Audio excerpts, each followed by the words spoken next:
my biggest plastic surgery regrets. I will be 33 in a couple months, and I have been getting work done since I was 19 years old, consistently as well. Let me save you some time, money, energy, and pain with these treatments that I have gotten that I super regret. Fillers, but in specific places. I got jawline filler years ago. Instant regret. It changed the shape of my face. It added a roundness to it and a heaviness to it.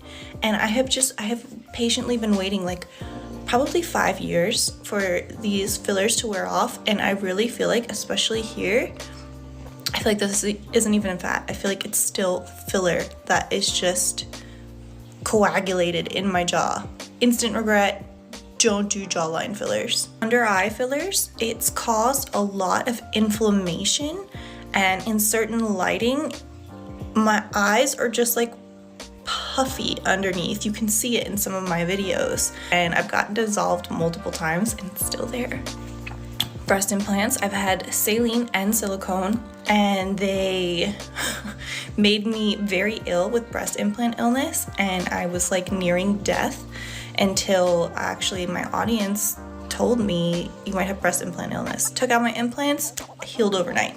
I was deathly ill because of breast implants.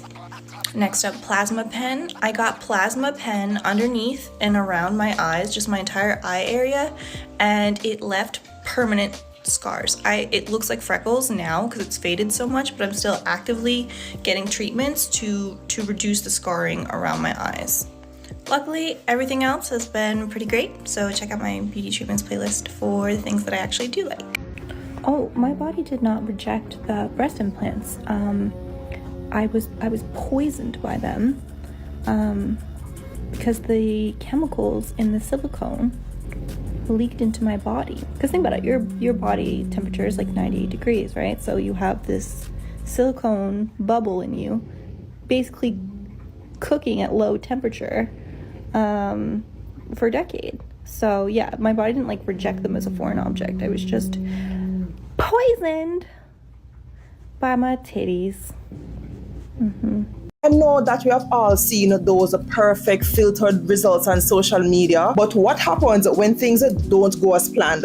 From a botched nose job to just some terrifying BBL disasters, of course, we're breaking down the worst of the worst. But before we jump into the rest of this video, guys, just a reminder to like this video for your girl. It's easy, it's free, just support the channel, no man. And if you're new, I'd love to have you join the Islanders family by, of course, hitting that subscribe button. Oh guys, let's start with this, because I have a question for you.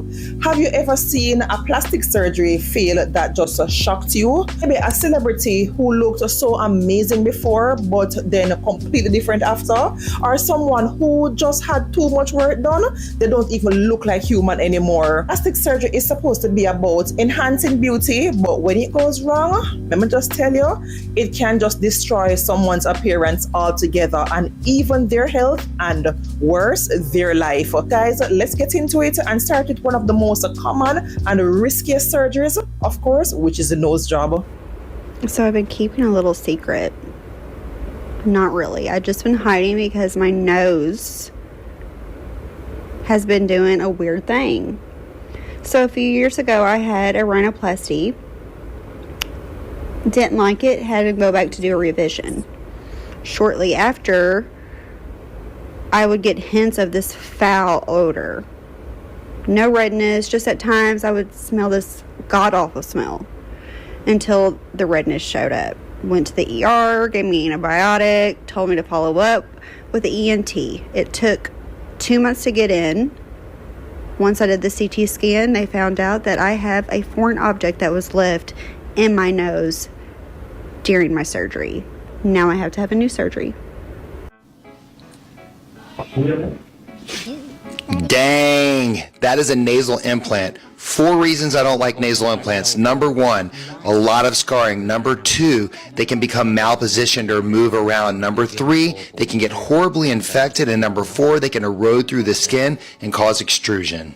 Let me tell you the truth about getting a nose job, because if I'm gonna de-influence anything, it's gonna be that. First of all, I looked like this because they're literally opening your face and breaking your nose. It is the gnarliest experience of my entire life. I took the painkillers the first 4 days and I genuinely do not remember a thing. But then the 5th day comes and I didn't take them and I started having awful diarrhea, like bad. Then on my way to my plastic surgeon checkup, I started to feel bad, like fever and chills. I made my dad pull over at this nasty Dunkin' Donuts on the side of the highway. I went in the bathroom, I threw up like 10 times, no exaggeration, and then I passed out on the floor, and yes, I did fall on my face. I get to the plastic surgeon's office and I still cannot stop puking, and my plastic surgeon informs me that I'm actually going through withdrawals from the painkillers, and if I can't stop puking, that I'm gonna need to go to the hospital. Thank God I ended up being okay, but those painkillers triggered my first manic episode and a psychotic episode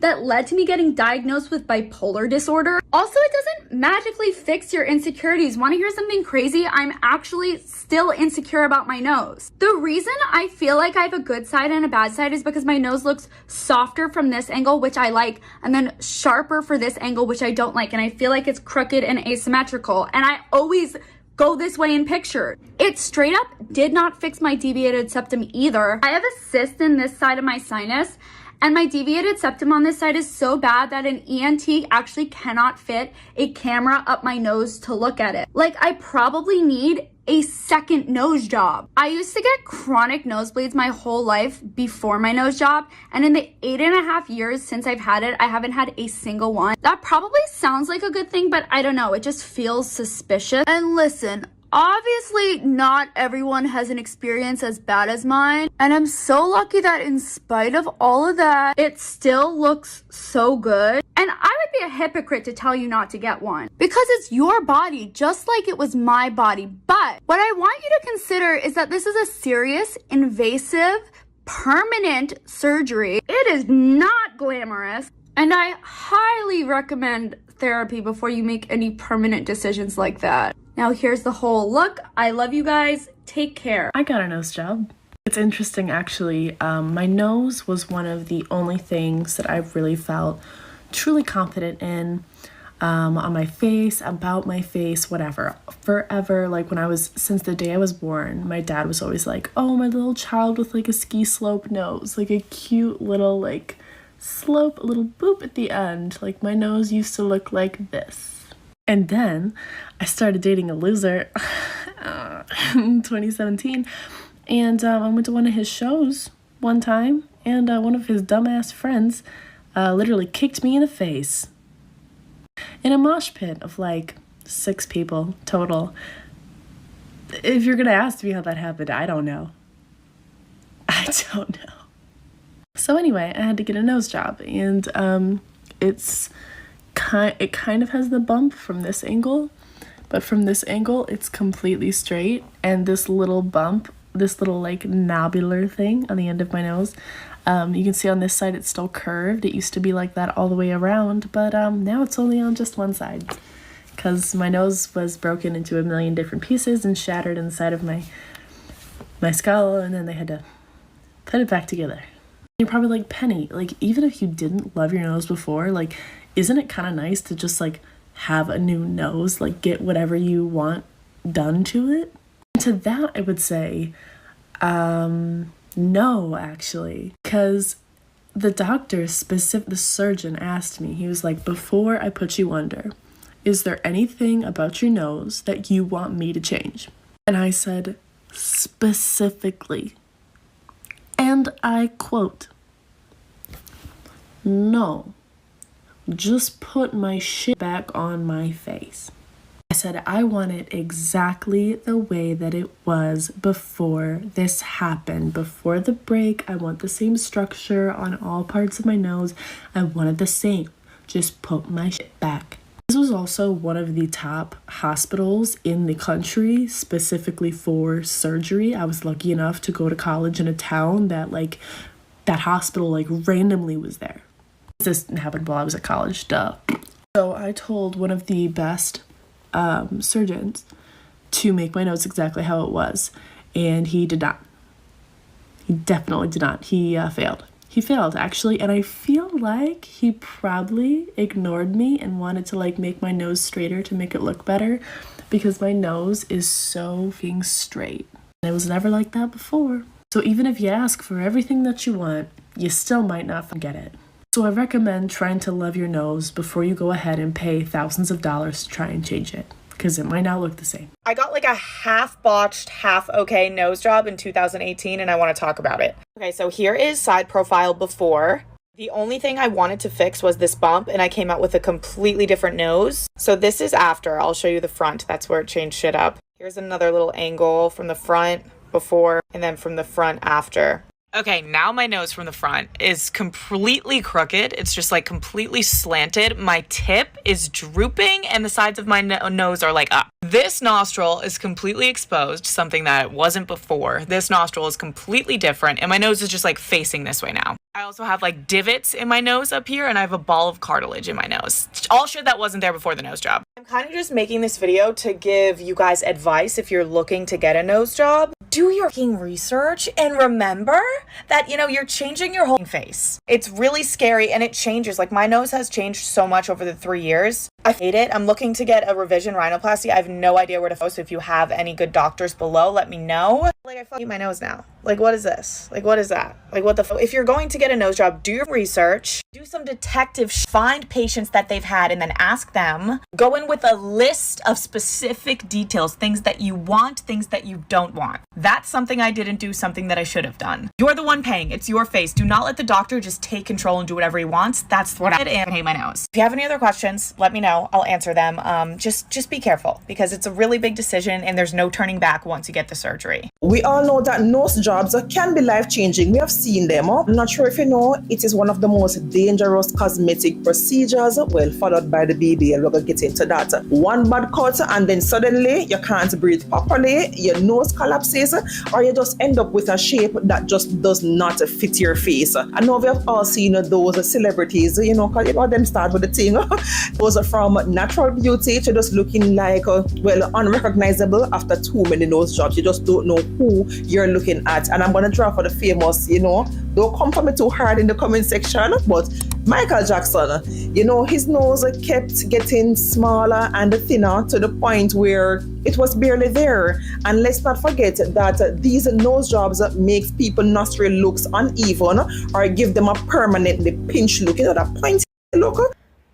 I'm getting my nose done for the third time. Let's talk about it. This is kind of a long story, but I'm gonna try to make it quick. So 2 years ago, I had my primary rhinoplasty, and a year beforehand, I did a lot of research and thinking, and I found a surgeon in the US because I wanted someone to be close in case something went wrong, so I could easily go to them for follow-up appointments. I am patting myself on the back now because obviously things did go wrong. The surgeon I picked, I have nothing but good things to say about. He was Harvard trained, double board certified, he's an ENT, he has 5-star reviews, his cost was high, his availability was low, the consultation went really well, he was a really nice guy, and he fixed the problem that he created. Going into the surgery, initially, I wasn't nervous about the results. I was just nervous about the surgery itself, but that's just because of my medical anxiety. And I had full faith in him. I figured I didn't completely hate my original natural nose. I just wanted a couple tweaks. Like I had a little bit of a bump here. I wanted that smoothed down. I wanted a little bit less nostril show. Some refining to the tip, nothing dramatic, just little changes. And I figured whatever happens, it's going to end up looking better than before. The initial post-surgery process was not that bad. I was very swollen, a little bit bruised. When he took off my cast, it was extremely swollen, so I couldn't tell. But as the swelling went down, I started to really, really like my nose. And I was getting really excited about it because it takes a full year, even longer, they say, for a rhinoplasty to completely heal. So I figured that as the year went on, I would like it more and more because a lot of people say that.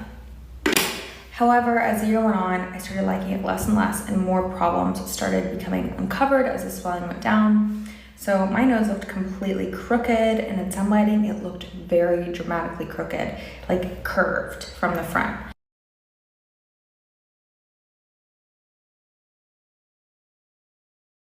Also, I started having cartilage showing through my thin skin, 2 little bumps. They were asymmetric. One was a little bit lower than the other.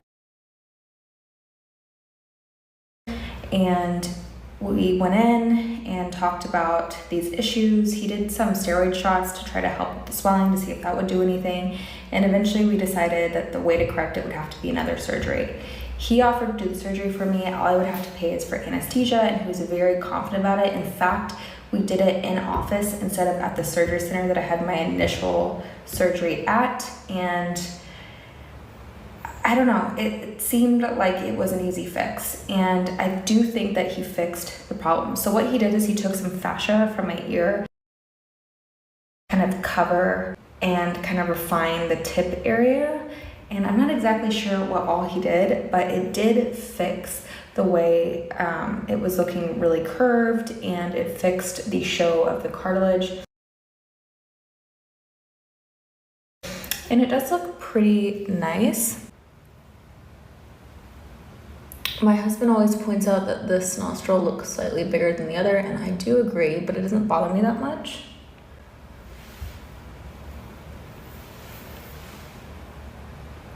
What bothers me the most is kind of the width of my nose, and when I smile it gets even wider, which I know is normal. And then the worst part is my nostrils kind of point down. Every nose I've seen that I like, or nice nose, like the nostrils kind of point up. And when I smile, it makes my nose really look like it's drooping down. So I think I'm gonna get another surgery, and I think I'm gonna go to a different surgeon. I'm looking at 2 different surgeons right now, one in Dallas and one in New York City. And I really just want some tip refinement and change the nostrils, kind of lift the tip. We'll see. I'm really nervous about it because I do know that it can make it worse potentially. Something could go wrong. I can breathe so well right now. I don't want that to be damaged. I don't know. It's just scary. This has taught me that you really need to be careful when it comes to plastic surgery, and seriously think, is it worth it? The revision rate for rhinoplasties is so high, and there's a reason. It's just about functionality as much as it is about the way it looks, and that makes it even more difficult. Also, the tiniest millimeter can make the biggest difference on the nose, and I also think it's just so detail oriented. If anyone has had a rhinoplasty, especially a revision rhinoplasty, and has any tips or recommendations for me, I would greatly appreciate it. A 22-year-old woman loses her life after a botched nose job from a TikTok promoted doctor. Margaret Spader, full of hopes, travelled nearly 500 miles for a routine procedure, but what should have been a touch-up turned deadly, leaving her family devastated. After going under anesthesia, her condition deteriorated, and despite desperate attempts to save her, she never recovered.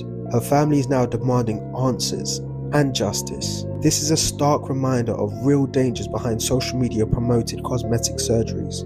Margaret's story urges us to take a look beyond the glamorized image and recognize the serious risks that come with these procedures. The plastic surgeon who I feel wronged me and caused me emotional lifelong damage. All I had asked for was a slope and a lifted tip. Slight slope, by the way. He basically presented this procedure as a walk in the park. Nothing he couldn't do. I saw how easy he thought this was, and I honestly felt pretty good about it. I was like, okay, if he thinks this is so easy and like so doable, let's do it. After sitting down and speaking with her plastic surgeon, Samara felt pretty good about the situation. Super important side note here, we walked out of that office without a quote. Hey girl, well, can you tell me the total? He said that your total will be $21,000. However, we decided to go through with the surgery. I had to make a life-changing decision in practically less than 5 minutes. The reason he was late and very visibly upset was because a receptionist at the surgery center messed up his sandwich order, and this made him angry. Very angry for someone who's about to cut someone's face open, right? From this point, my surgery was supposed to have started 30 minutes ago. It is at this point where he tells me he does not think he can do the slope and lifted tip at all. So he asks me to pull up a picture of what exactly I'm expecting. Why are we asking for a reference picture 20 minutes before I'm going under the knife?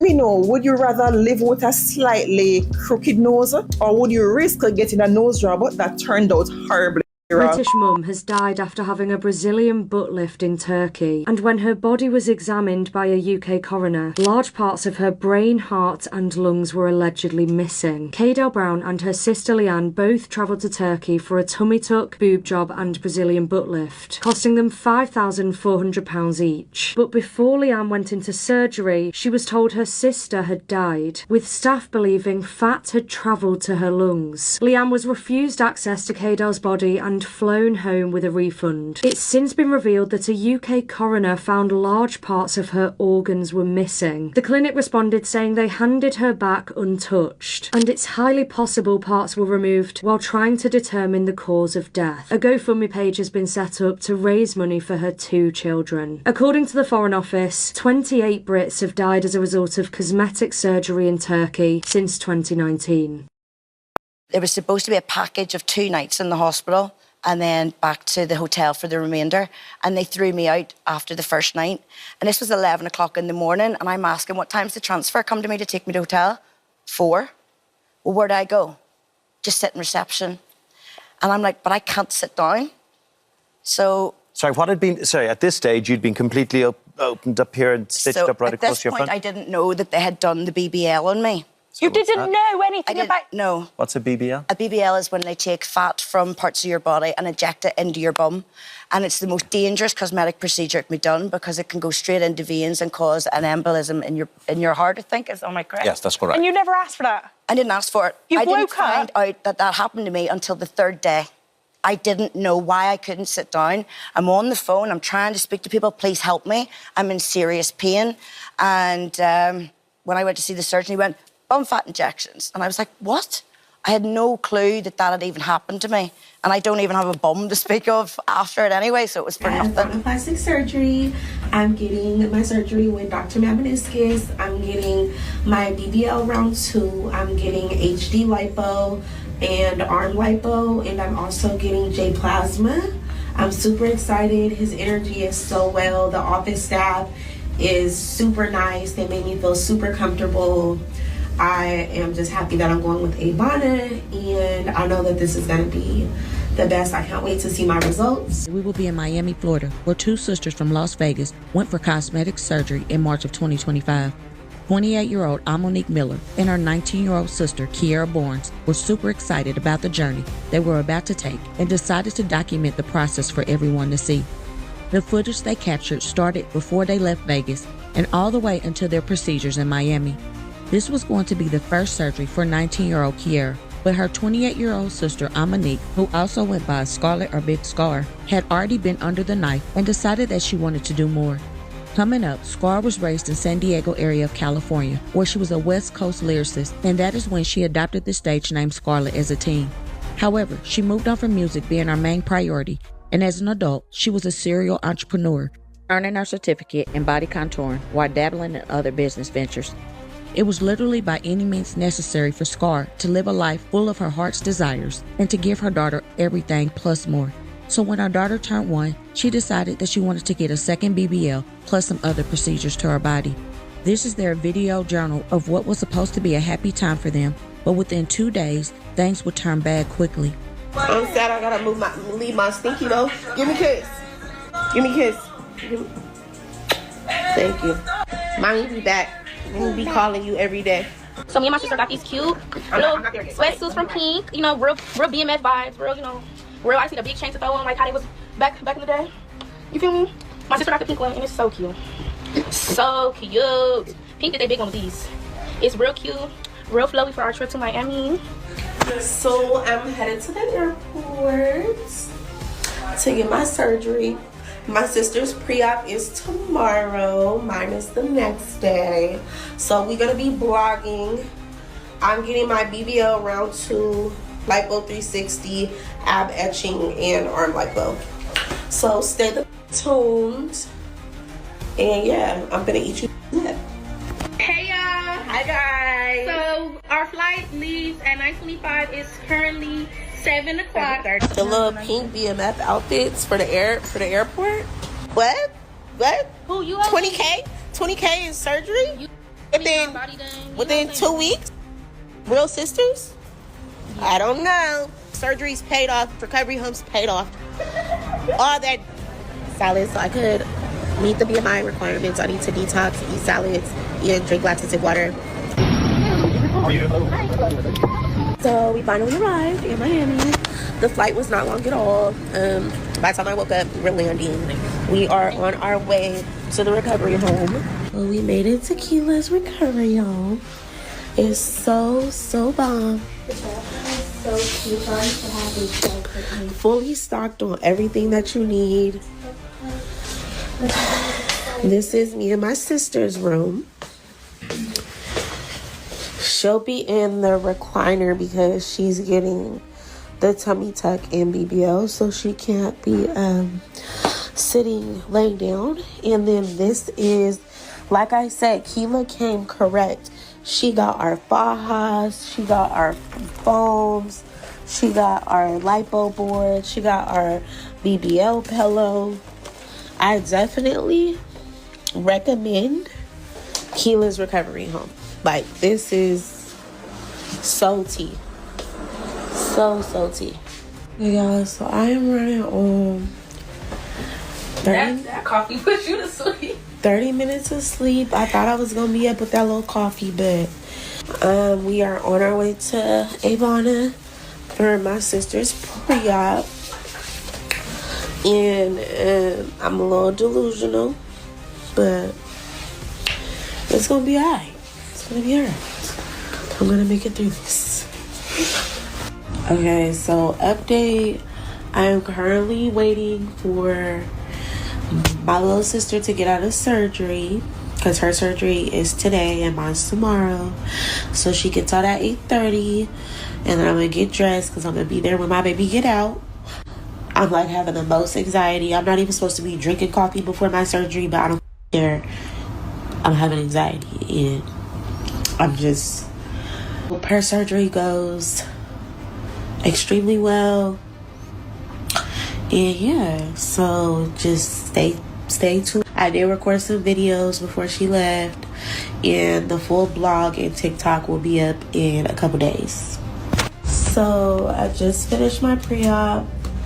I'm currently waiting on Dr. Shane McDaniel so I can show him my inspiration pictures and just what look I'm going for. And yeah, pre-op went well. I passed the BMI that I was supposed to be, and I'm just ready to get this over with. Anyways, back to normal programming. My sister is out of surgery. I'm leaving my pre-op, and I'm on my way back to the recovery home. This is surgery day, so it's 8:30. My surgery's at 9:30. Hooray for me. I FaceTimed my baby and gave her a kiss through the phone. I am not scared. I'm just scared for when I wake up because coming off anesthesia is a shit show. But yeah, pray for me. Keep your prayers with me. Wish me a speedy recovery. Yeah, let's do this. Let's see. We are doing this interview because you have some things that you want to let everyone out there know. My name is Kiara Barnes. I am the sister of Monique Miller that passed away March 7th at Keela's recovery house. And I just want to speak out because I'm seeing a lot of blogs, Surgery 411, multiple other blogs. None of them are saying accurate information. Everything they're posting is false. My sister was very healthy. My sister never was ever denied ever a surgery. I seen somebody post Surgery 411 say she was denied by one doctor and then went to meniscus. That never ever was the case. We always from day one, always were scheduled with Ivana. We were scheduled with Dr. McDaniel. I did successfully go through with my procedure with Dr. McDaniel. My sister chose to switch doctors to Dr. Meniscus because that is my sister's choice. We all have a choice to do what we want to do with our body and to choose who we want to switch to Dr. Meniscus. I want to say thank you to Dr. Meniscus, Jody Meniscus. They've just been so helpful during this hard time for me and providing me with very good care. I'm here with Cece. She's been taking very good care of me. Keela has not refunded me for the stay. Never stayed the whole 6 days. We only were there for 2 days. So she left me out of $3,000. I was given medicine that was not prescribed to her at all by Dr. Meniscus. Keela unlawfully gave my sister Percocets that were not prescribed to my sister at all. They never picked up my sister's prescription. Someone contacted Keela asking where was my sister's meds. She said the pharmacy where it was at, which means she never picked up my sister's prescription, then paying just how I was. And Keela took advantage of that. And she did give my sister the pills. She did not put them in my sister's hand, any of that. She put them in my sister's mouth and gave my sister the pills. And I just remember my sister going to sleep. My sister never woke up. I woke up from my nap. My sister was in the same position she was in for the whole day. The girls appeared to have the options to pay more and get aftercare directly connected to the office where they had the surgery, but decided to save some money and went to a person who was allegedly not even qualified. Not picking up Scar's prescription, allegedly, and then allegedly giving her pills that were not prescribed to her is definitely a no-no. However, the family will not have the full answers as to what really caused her passing until the autopsy report comes back. I am truly glad that her sister was able to get moved and get post-op care from someone trusted, and I can't even imagine her pain, not only physically but mentally, having to see her sister pass away. This is a very tough time for this family, and her mother shared this online. My daughter, Monique, has passed away. She was my firstborn, my ladybug, my whole life. Please allow me the time to process this loss and begin to heal. Monique was also known as 619 Star and was a talented female rapper. She had been featured in many songs and collaborated with some of the best male rappers and producers out of San Diego. Monique Miller, aka Big Scar, May 11th, 1996 to March 7th, 2025. 28 years of shining like a star. Rest peacefully, my baby girl. Monique had just been a mother for only 1 year, and now that baby has lost her mother who cared for her so much. Any surgery is risky, but when it is elective and you lose your life, it is a hard pill to swallow. At only 28, she was really making moves to provide herself and her daughter financial security. And now, the talented songwriter, artist, and entrepreneur is forever young. Her life mattered, and she will be missed by all who loved her. Ladies, I don't judge anybody that gets BBLs, but we really need to be careful who we are getting our bodies done with. Did you guys hear about the two sisters who went to Miami to get their BBLs? Well, they went together. For one of them, it was their second time getting BBLs, so she already knows the procedure. For the other one, is their first time. Okay, so, they have recovery houses after surgery so somebody can take care of you, because that is a surgery. Somebody has to drain you, make sure that you are okay before you go home. Well, anybody can own one of those recovery houses. And what happened is that one of the sisters unfortunately passed away because the nurse at the recovery house gave her the wrong pills. They give you painkillers for the pain because for some people that's excruciating pain. Some people are used to it. Some people have high tolerance to pain, so it really all depends. Well, unfortunately, whoever owned that home doesn't know what they're doing. They weren't licensed, apparently, okay? And they gave that girl the wrong pills. When the other one came back, she's like, where's my sister? And unfortunately, her sister was no longer with us. So, listen, it's 2025. Everybody wants to be a baddie, and I'm all for it. But ladies, please, please be careful who you are going to. If it sounds too good to be true, then that means it is. A BBL, a real good quality BBL, should be $10,000 or more that I know of. yourself. If anybody's talking about giving you a BBL for $3,000, $5,000, that's probably not the best doctor, okay? Remember, this is your body. So the more you pay, obviously it's because you're dealing with professionals. And it's just really sad to hear that that girl came back and she asked for her sister and her sister was no longer here. Can you imagine? Rest in peace to her sister. I heard that she just had a baby. This situation is just so crazy, and so many women are passing away from BBLs. This is becoming just the norm. Look at Miss Jackie. This is just too much, yo.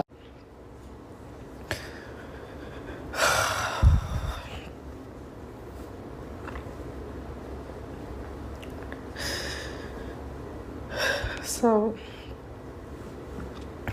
my nurse just came because the soup that they gave me, I couldn't eat it on my own. So she came to feed me. And then I got up to walk. And just in the room, up and down. So the room is quite big, so up and down the room. And then I got to the mirror. And I turn around and look in the mirror.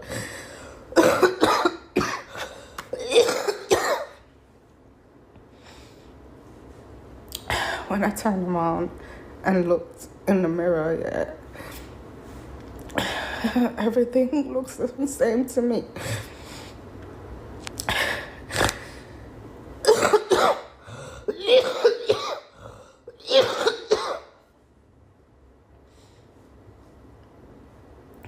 Everything looks the same.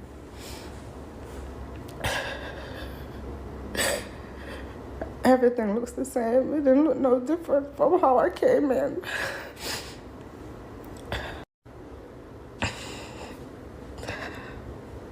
I didn't need another lipo. And nobody has to tell me. I don't need for anyone to tell me that. I brought this down on myself because I know what I'm doing. Yeah, I know what I've done and I know what I'm doing. I had to gain weight. I had to gain weight in order to get fat to put in there. And I gained like 15 pounds. Yeah. Just so I could get fat to put in there. To put myself through all this pain again. For it to look the same.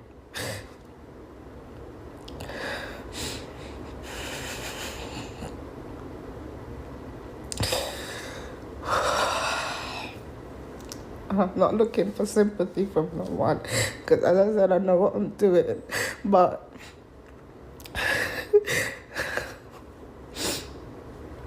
that's one who messed it up in the first place.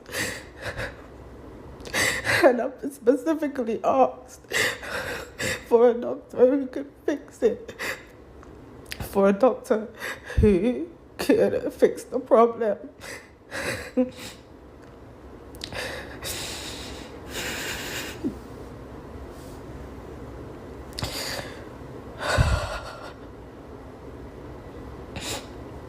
I'm gonna go to sleep.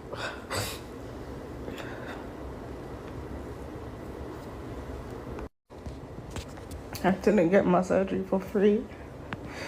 It's the free surgery that fucked my bum, yeah. I paid my money to fix it. Because all this time I've been asking for them to fix it and nobody was paying me any attention. Yeah.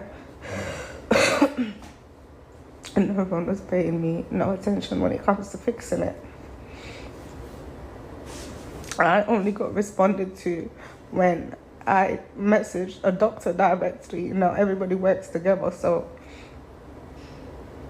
everyone works together. So when I messaged a doctor, my company responded to me straight away. because I was going to go directly to a doctor. I paid to fix my bum. And anyone can say what they want to say. I don't care. I can take the bashing, so anyone is free to say whatever they want to say or whatever they feel like. But I needed to fix my bum because it started to make me feel insecure. So I know I had to get it fixed. Regardless of what anyone wants to say, and anyone saying nothing's wrong with it, because as I said, I didn't need lipo. I didn't need to do no lipo. But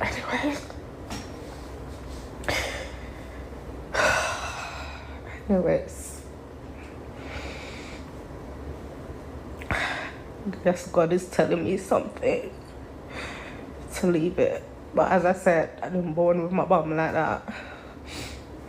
I wasn't born that way. Let's get into this whole BBL disaster. You know, that surgery that took social media and everybody just running to Dr. Miami to get that hourglass shape. Yeah, but for every good BBL, trust me, we have seen some great results.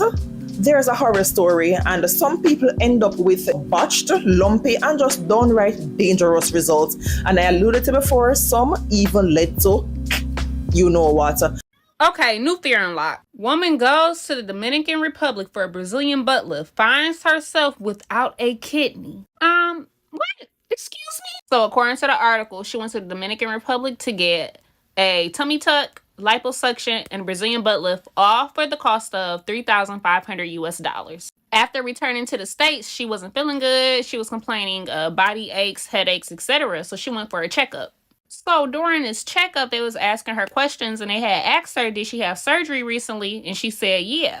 So they ran some tests, and they find out that the numbers from her kidneys were low. Next, they decide to do a scan. When they do the scan, that's when they found out her kidneys was gone. Missing, not there. Well, just one. And of course, after she found out her kidneys was missing, she tried to go find a doctor, but of course he's gone. She had originally found him on Instagram. He deleted his Instagram, all social media accounts, and she can't find him. But yeah, if the price is too good to be true, it's too good to be true.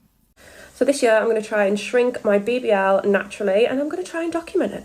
This Christmas has honestly done me so dirty. I am a mess. We have had our app launch and everything has just been wild. So if you want to know how I ended up becoming a PT with a BBL, you can check my pin post. I'm so pale right now and I can't find my clips, so we're just going to have to do this, okay? I've also got no eyebrow pencil. This year is just a mess already. Yeah, so in pregnancy, that's doing nothing. So in pregnancy, I gained 50 pounds, as you'll have probably heard me speak about before, and it all went to my backside, and I just look absolutely ridiculous. Worst thing I ever did, getting that surgery. I wish I could go back and tell my 22-year-old self, you are a stupid bitch. Do not do that. You are not a Kardashian. You will not look like a Kardashian. But here we are. Here we are at nearly 32 years old, dealing with the consequences of my actions. So obviously a BBL is just fat, so it means that it can be lost with weight loss. And I looked absolutely fine at my wedding. I didn't even notice anything. Nobody pointed it out. It just looked completely normal. I do have some lumps at the side, obviously, where things have been put in my hips. And I do think, if anything, that is the thing that I would probably reduce if I need to. And the reason for that is I don't necessarily want to go and have an unnecessary surgery. I've got a child now. I don't want to be put to sleep. It's just, no, I don't want to do that. But I think if I was to be able to get down to a weight where I've shrunk it enough, then I can potentially just get a little bit taken out of the hips, and that'll be a much less dangerous area for them to work on, and I can be awake.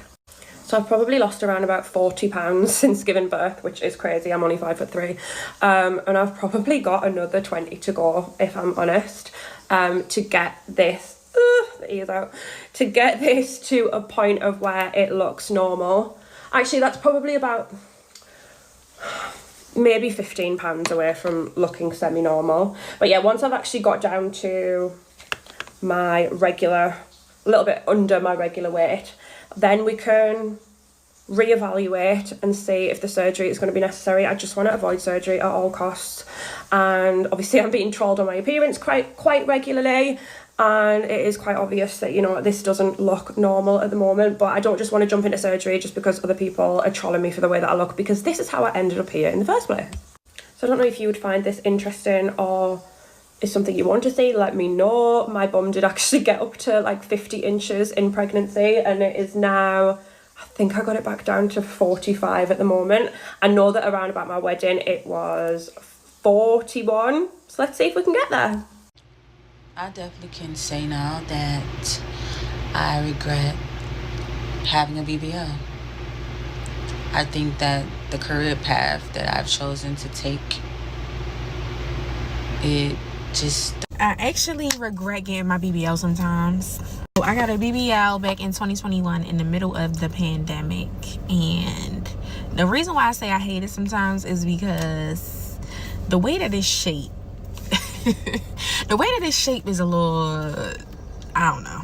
Don't get me wrong, like the body still be a little T a little bit, but in certain stuff it's giving real boxy, and I don't know, like I guess this is for like most people anyways. Like it ain't even just people with BBLs. Like if you just have a certain shape, certain things you're just not gonna look good in, you know. And then like my expectation, like I don't know exactly what I expected myself to look like. Like I wasn't even shaped like what I thought I was gonna look like. Not only that, but like the weight gain, like when you get your body done and you realize that like you really you start doing certain things, thinking, drinking and eating certain things that you feel like you couldn't have done before because your body already where you needed to be. But it catches up with you, and it catches up with you fast. After a year, like I was over 200 pounds. No, I'm dragging it. I wasn't 200 pounds. I was probably like 185, but that's close enough to me. I don't know. I feel like I can get more into detail, but those are just some of the reasons. I regret getting my BBL part 2. Alright, so another reason why I regret getting my BBL is because I thought that my life was going to change. Like, I don't know, not change, but like I thought that I would be making more money or something, or just, I don't even know. I'm not gonna lie. I went to like most unsafe, one of the most unsafe places to get this surgery done, and I went by myself. Like, I really could have, like, something bad could have happened to me, bro, and I was alone. But I was young and I'm still young and I'm still turned, but I was really young and turned, and I really didn't care. No fucks was given. And I regret it because a lot of people who wasn't looking my way before started to look my way now. And then unfortunately, when you realize that these same people that wasn't even checking you out before is actually lames in real life, and the people who actually checked for you before the BBL was actually one of the realest people. Yeah. Sister who got a BBL and regrets it. When I say I thought my sister was gonna die, there were so many women walking with canes. My sister just passed out. There's blood everywhere. I called the emergency room. They're like, yeah, okay. So they literally acted like next burger. Oh my gosh. But these are people's bodies. Y'all don't understand. It's one of the most risky operations that you could ever do. You have an artery in your butt. It's so dangerous. And one slight nick to that artery, and you... Every single spot her body was hurting, my body started to get sore. Oof. That whole experience was just like, for a trend? For society. For validation. For validation. At least wait until it's a decision for you. How many of you need to be unalived for you to stop doing cheap surgery in Turkey? I'll wait. You don't do your research. You run in because you just take pictures of IG model and show them and say, yeah, I want to look like her. I want to look like Jada Wader. And they say, okay, yeah, we can do that. Then all of a sudden you end up unalive because you don't even know how much previous unalive cases they've had. Do your research. Stop rushing to go Turkey with a $3,000 or doing payment plans on your body. Like, seriously. We have all seen those BBLs that just look too big for the person's frame. The hip don't match and it just looks out of proportion. Sometimes it seems like they have a shelf attached to their lower back. That's the way I can best describe it. Or just picture a big butt ants. Yeah, it's kind of giving that, or a full diaper. They are the uneven ones, you know, where one side is bigger than the other and they walk around just looking permanently twisted. And of course, let's not even get into, you know, the horror stories where people go in and get these illegal injections with cement or tire sealant instead of getting real fat transfers. Some people, as I alluded to before, even lost their lives over having a bad BBL. During the procedure, they popped a blood vessel in my face. I didn't know that had happened, but later on I found out that was what happened. Jessie's fox eye thread lift procedure ended up turning into her biggest regret. That caused me to blow up like Megamind. There's another photo of it. They were like, oh no, this is completely normal. Your swelling will go down in like a week's time. Just put ice on it. In total though, I think I was a balloon for about like 2 weeks or 2.5 weeks. This is like the second day, I'm pretty sure, after getting it done. This was the third day, I'm pretty sure, because I went back in for a quick checkup. During the second week, I started noticing bruising on my left eye, which is the same eye that the blood vessel popped off. The swelling eventually went down, but then Jessie noticed that one brow had dropped. The same thing then happened to the other one, meaning she had no fox eye lift results at all. And the threads started to poke out of her face, so she needed to have them surgically removed. If you guys can't tell, I got my threads removed. My face currently looks like I've got 2 golf balls on them, but it's fine. Some of the threads had already dissolved, so they removed the ones that they could and stitched it up. And this is me now.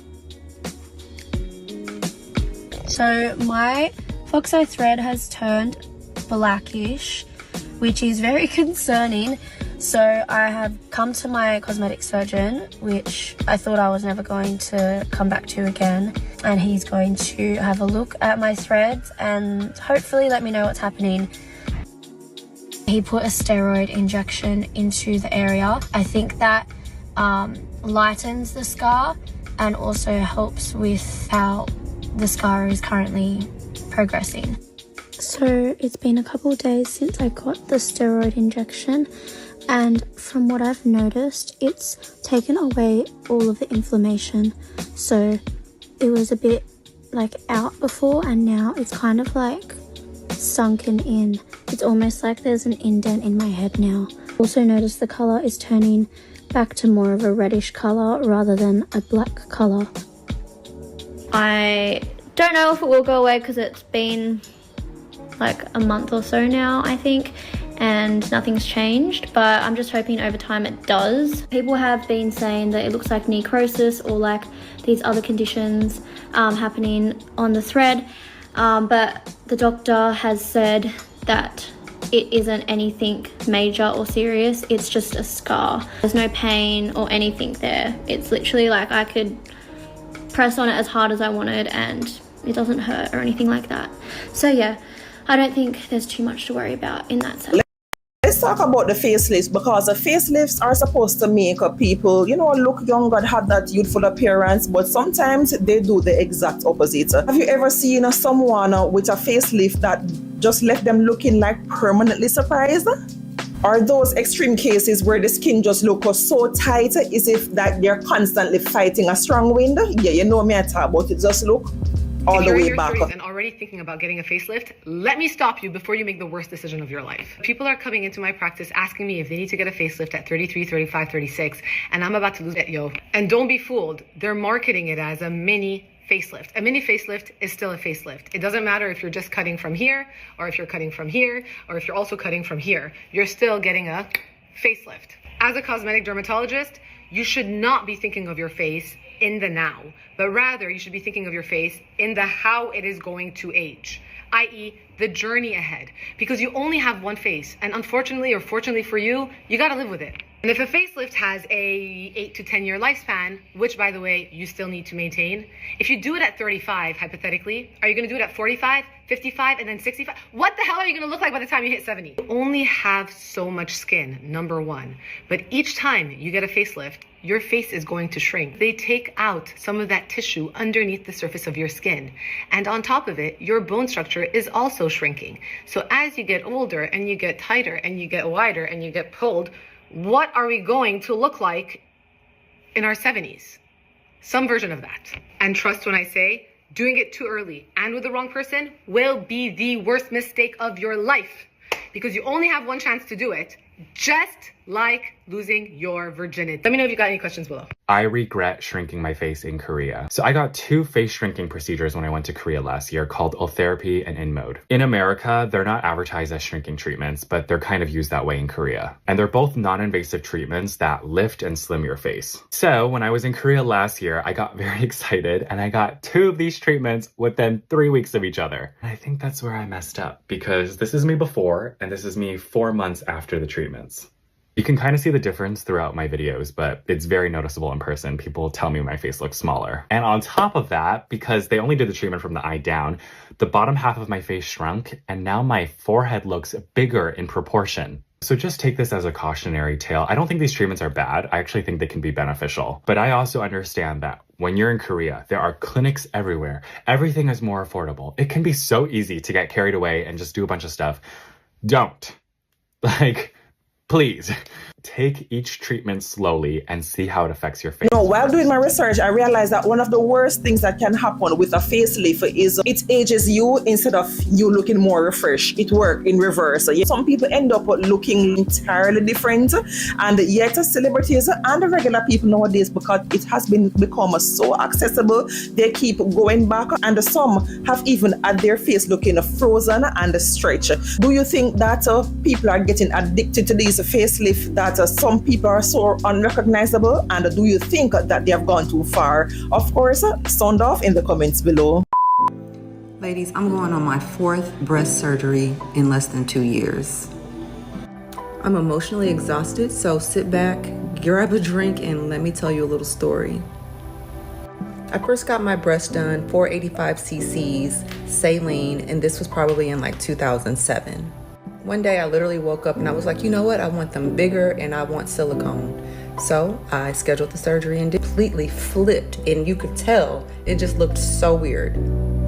The surgeon, by way of pictures, did confirm that the implant actually did flip, and I gave advice on how I could flip it back. You guys, my sister and I was in the bedroom on the floor flipping this implant, and it was one of the most traumatic things I've ever done.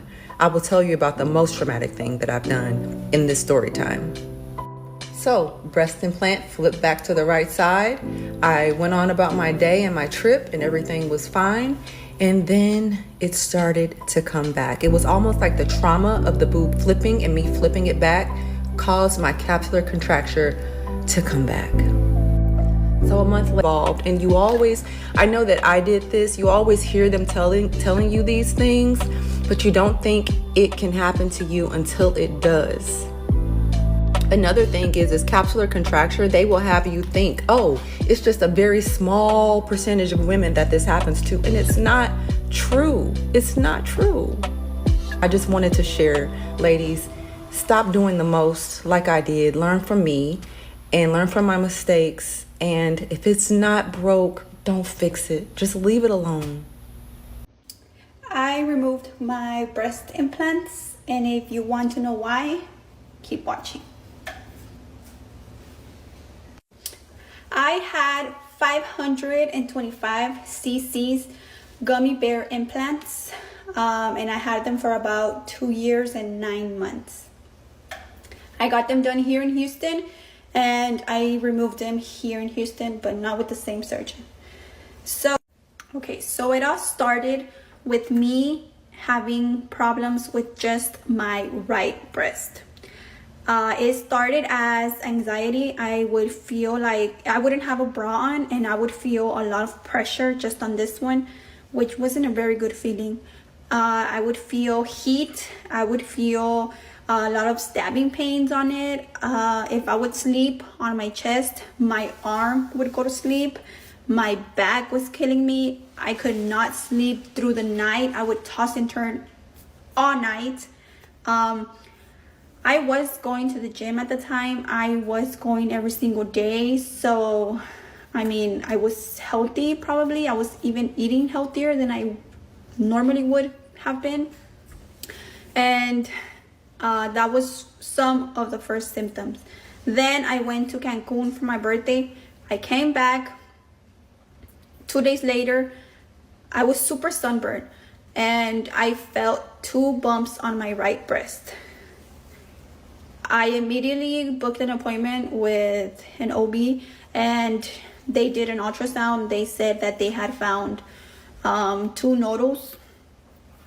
I didn't stay at ease, so I went to another doctor and they did an ultrasound. They told me they were cysts. I went to the ER. They did another ultrasound and they told me the same thing, that they were cysts. But at the ER, they did give me a scare. They told me, oh, this is not normal. You're going to have to go see another doctor and get a mammogram done. So I got out of the ER crying. I was bawling my eyes out. I was panicked. I thought I had cancer. So I was just not at ease with what they were telling me. I called different doctors. I called like probably 5 more clinics to get my mammogram scheduled. But unfortunately for my age, I'm not allowed to get one. I have to be 35 and up probably here in Texas, which is very bad, but I mean, they just didn't want to do it. So I decided to go to Mexico. I went to Mexico and I went with this doctor that is pretty good. I did all my blood work. I did a pap smear. I checked my breast. She did another ultrasound. And she told me that I had a cyst and that I had a fibroma on my breast. She did tell me that there was no treatment for them, that she would try to give me a certain type of pill that would maybe get rid of the problem, but she wasn't 100% sure. So I bought my treatments and I went about my day, okay? She told me to come back in 2 months, and that if they were not gone in 2 months or if they had grown, that we would proceed with different, with something different. So then I come back home to Houston. The next day, I had a whole psychotic breakdown. I don't know why, because the doctor did ease my mind a little bit, but I had a psychotic breakdown. My whole body was reacting super weird. I did not sleep through the night. I couldn't stay still. My arms would cramp up. My back was just so anxious. Anxiety was running and took over my body completely, which I had never experienced before. So that was really weird. The next day, I booked an appointment and I went to a regular doctor. She did more blood tests. She checked my breast. She talked to me about what we could do or whatever, but she ended up just telling me it was anxiety, that nothing was wrong. My blood test came back all clear. Everything was fine. I did have low vitamin D, but she said that that wasn't a big problem to cause my anxiety that much. And she did prescribe me some pills that would antidepressants, but I did not take them. I had never been on any medication. I don't really like taking pain medication or any type of medication unless I really have to. And I just didn't take her medication. Then I got better. I took like 3-4 days to even just recover from that psychotic breakdown that I had. After that, I joined a bunch of Facebook groups with BII, breast implant illness, which I don't know why, but one night I just decided to search it up, and I did find a lot of people my age, 20s, 30s, 50s, that were going through the same thing. And a lot of what they were saying really did go with what I was going through. So I just said, whatever, I'm gonna remove my implants.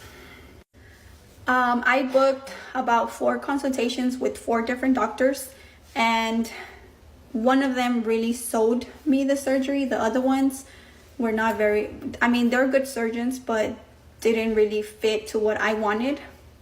And I got booked and I took them out. I have been sleeping through the night without waking up. I haven't had anxiety run through my head ever since I took them out, and this is barely day 3. I have no pain. I do have drains, but they will be taken out probably in 2 more days, and that really did ease my mind a little bit. So, I mean, we're women, right? Somos vanidosas, queremos vernos bien, pero God didn't bring me into this world with big breasts, so He doesn't want me to have them, then I won't. So yeah, that's my story. And I'm not saying that removing your implants is gonna cure you or it cured me, but it's just a decision I decided to take, and I'm just here saying my story and what I went through. But yeah. Ready with me for a surgery appointment for what will be my 14th procedure. Whilst I'll tell you why I've had so many surgeries. So when I was 19, I had a breast reduction. That went so horrifically wrong. I've spent the past 11 years correcting that initial surgery. 11 years. So we knew that the operation went wrong within days of waking up from the first surgery. I used to be a double H cup, and there were 2 main reasons why I just knew I wanted surgery. One was the crippling back pain. I was in pain from the moment I woke up to the moment I went to sleep every day since I was 15. The emotional toll that being in constant pain takes is like no other. The other reason was because I hated the attention from men. I was sexualized from such a young age by people I knew, by strangers in the street. People wouldn't just give you a subtle look. People would scream and catcall, but to a level that as a really, really shy, introverted 15-year-old, I just couldn't cope with. It was so relentless. I remember being out in public with my mum and my dad, and grown men were leering at me. So I went into the surgery as a double H cup and woke up about a D/double D. I can't tell you how good the feeling was to wake up and literally have a huge weight lifted off your chest. Could suddenly see past my tits and I could see my toes again. It was incredible, but within 3 days, it all went to shit. 3 days after the surgery, I noticed a hole in my left breast, right at the bottom of the anchor point of the scar. It wasn't a small hole. I could see deep into my breast. We went straight back to the surgeon. He said you need surgery straight away, and the next day I was back in the hospital having it closed up. Within a week of that second surgery, I had 8 more holes all over the stitch lines. My breasts were literally coming apart at the seams. Literally. The smell that my open flesh was producing was like no other. So I obviously went straight back to the surgeon. Turns out I was allergic to the stitches. The internal sutures that they used, my body was rejecting. Every single stitch was trying to come out of my body. I would take off the dressing and they would be covered in blue little sutures where they would just throwing themselves out my body. Rather than offering to redo the operation, take all the stitches out and start again and put new stitches in, the surgeon tried to charge me another operating fee and basically let us know in a not so subtle way that he didn't want to help. Kind of just thought that that's what surgeons must have been like. It's not. Then spent the next 10 months with open wounds that were trying to heal. Some of them were this big, they'd take up my entire breast. Completely open wounds that we were told would heal in time.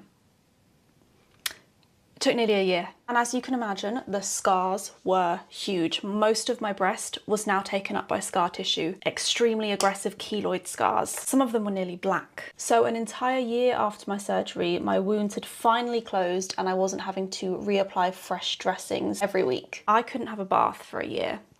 Was not fun. Once I was healed, I then started looking for another surgeon to essentially start the corrective work. Since then, I think I've had about 12 reconstructive procedures. Internal scar removal, external scar removal, reconstruction of my nipples, replacement of my nipples, redoing the reduction and lift. As you can imagine, left me with very, very small boobs because so much of that tissue had to be removed. So a year and a half ago, I had more scar revisions, and also this time I had implants put in. Implants. After a breast reduction. Make it make sense. They were the smallest implants you can get in the UK, and they were there as placeholders to kind of stop my breasts continuing to eat themselves with scar tissue. I know it sounds horrible, and it really was. I thought that was the end of it and that would be my last procedure, but since then I've had some more keloid scars come up, especially around my nipples, which are now quite misshapen and nowhere near round. The surgeon that I'm seeing today is the man who has done all of my corrective procedures, and when I tell you I trust this man with my life, literally. He specialises in reconstruction and he works with a lot of people who have experienced breast cancer and people who've had burns because his specialty is scars and reconstruction.